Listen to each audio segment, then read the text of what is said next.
let's talk to VJ, who's calling in from New York. VJ, you're live on Truth Wanted. What's up? Hi, and sorry to be so completely off topic. That's okay. This show is a series of non sequitur like phone calls, so that's totally fine. You're not going to be the first, and you won't be the last. Yeah. So I'm an atheist, and I was calling in because a few weeks ago I caught a tail end of someone talking about so-called right-wing movements happening in India, and they brought up the word Hindutva. And I just briefly wanted to touch up and give you some context on it, and maybe give your viewers some new insight as to what's going on the other side of the world. Recently, Islamic conquest of India has been sorry, cut me. I don't want to drone on, but Islamic conquest of India has been happening since literally the beginning of Islam itself. So untold genocide, slavery, rape, that whole thing, because of their doctrine, which codifies that sort of behavior. As to how you treat a disbeliever. And so they took over a bunch of, holy sites. So recently the government has been trying to reclaim those sites. And so on a news episode, two people were, one of the spokesmen for the current party and some Muslim, priests were talking. And so the guy started bad-mouthing the Indian gods. And so she said, didn't your prophet marry a child? Didn't he fly to the moon on a flying donkey? And, isn't the earth flat? Now, she didn't actually insult or criticize him. Those are all factual statements. And so that happened about maybe, I guess it's been a month. And so tons of riots have been happening, burnings, and eventually just a couple of days ago, two dudes went and stabbed the guy, a tailor, to death because he made a post saying, I support her right to freedom of speech. And so they made a video and uploaded it saying, we're going to kill anybody who dares to, speak ill of our prophet, and we'll defend his honor. And so, the guy that called in a while ago, it's not about him necessarily, but, there's I think a misconception in the world as to what is Hindutva and what's happening in India. We're asking, as Indians, and I'm an Indian, we're asking for secularism. We're asking for this sort of behavior to be stopped.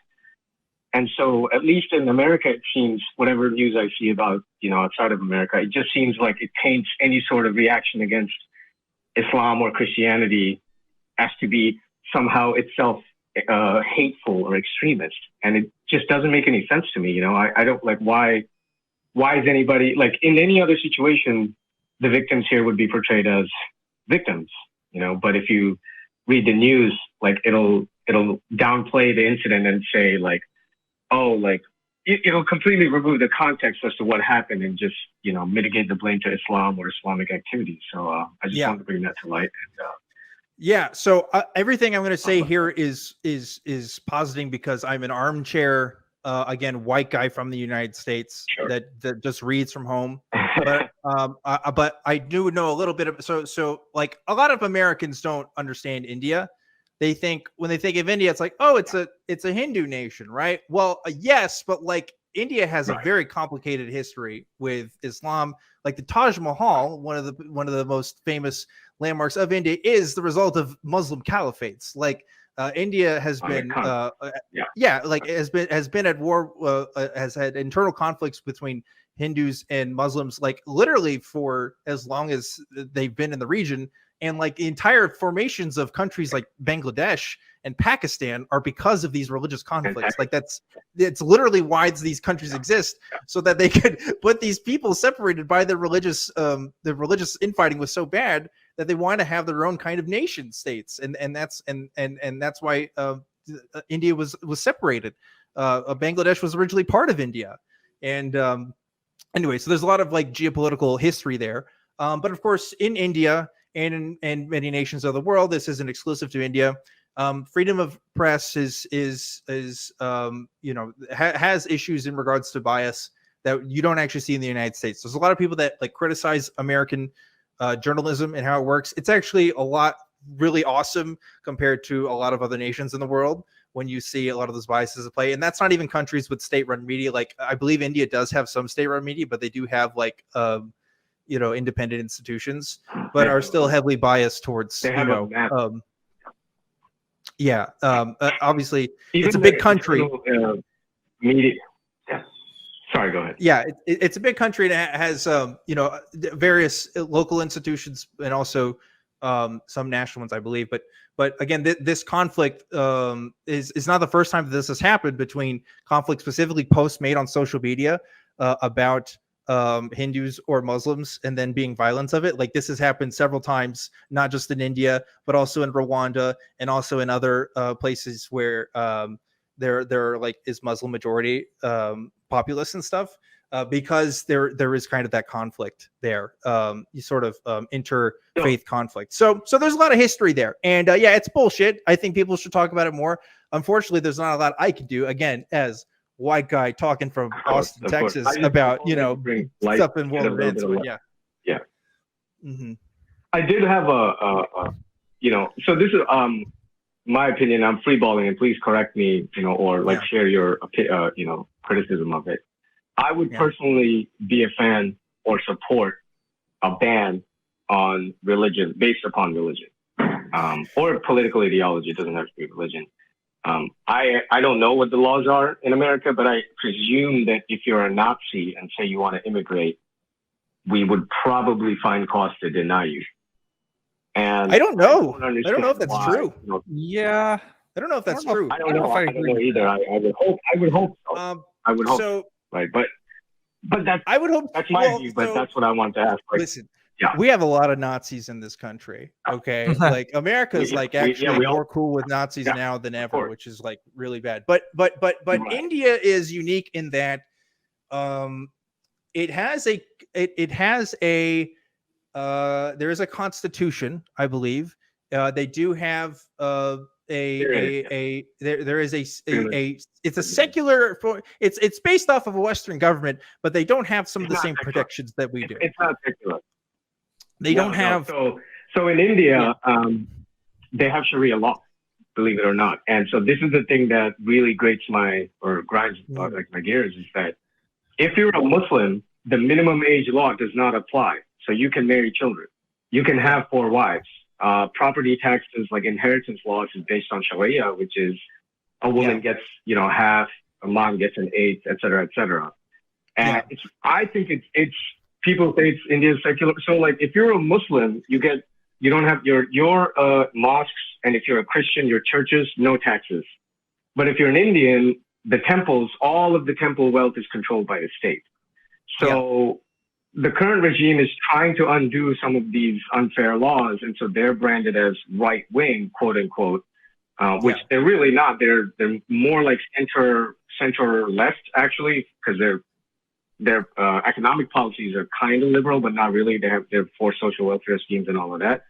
But they're also trying to privatize a little bit, because India is very socialist in all of those places. But anyway, beyond that, as for governing the political issue, they're trying to equalize it. They're trying to bring uniform civil code, and for this, they're branded as being extremists. I've seen the phrase Hindutva extremist thrown around, and it boggles my mind because you can go and insult whatever Indian gods. You can criticize them freely. Nobody's going to kill you.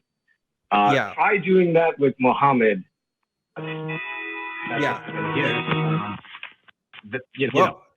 Sounds like you got a phone call there.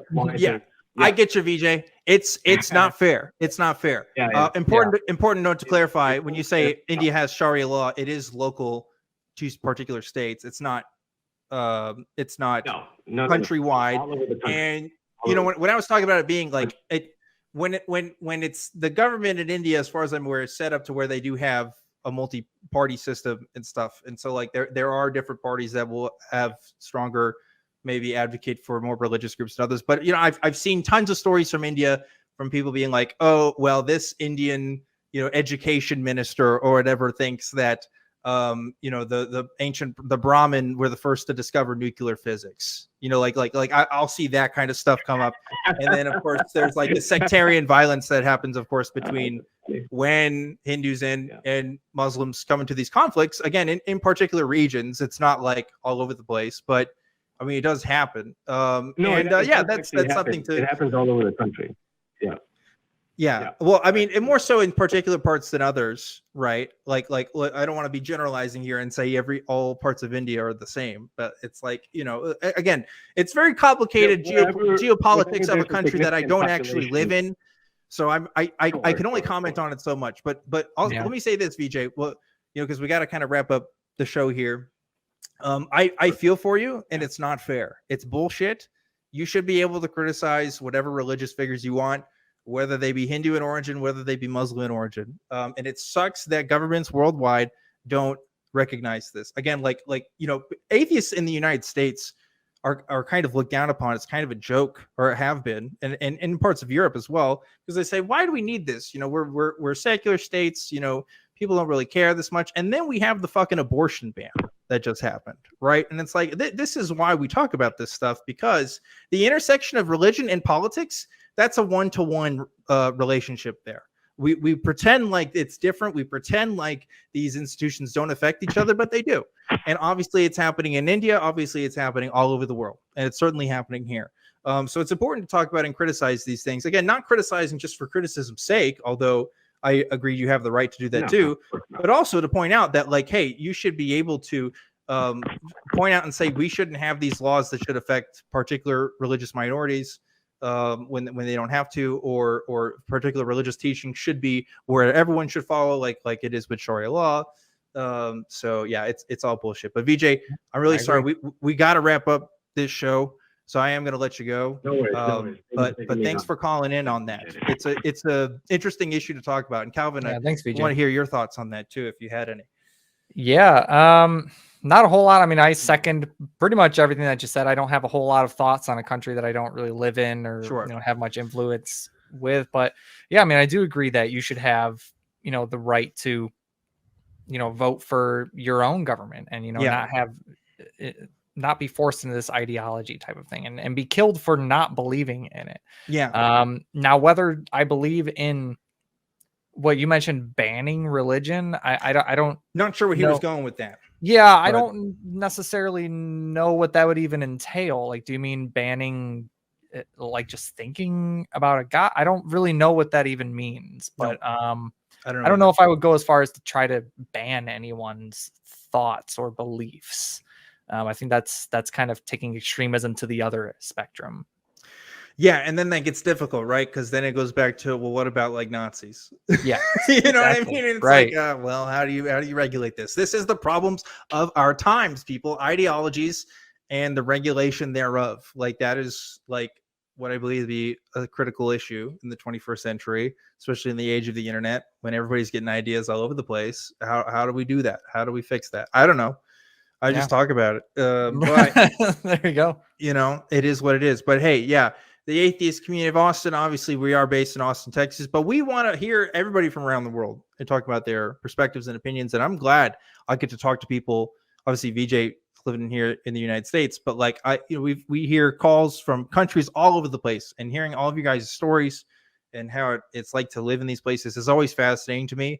And it also reminds me that, hey, we're not alone in thinking this, and we're not the only people that are being discriminated against as well. When it comes to being an atheist and what that means in the political sphere.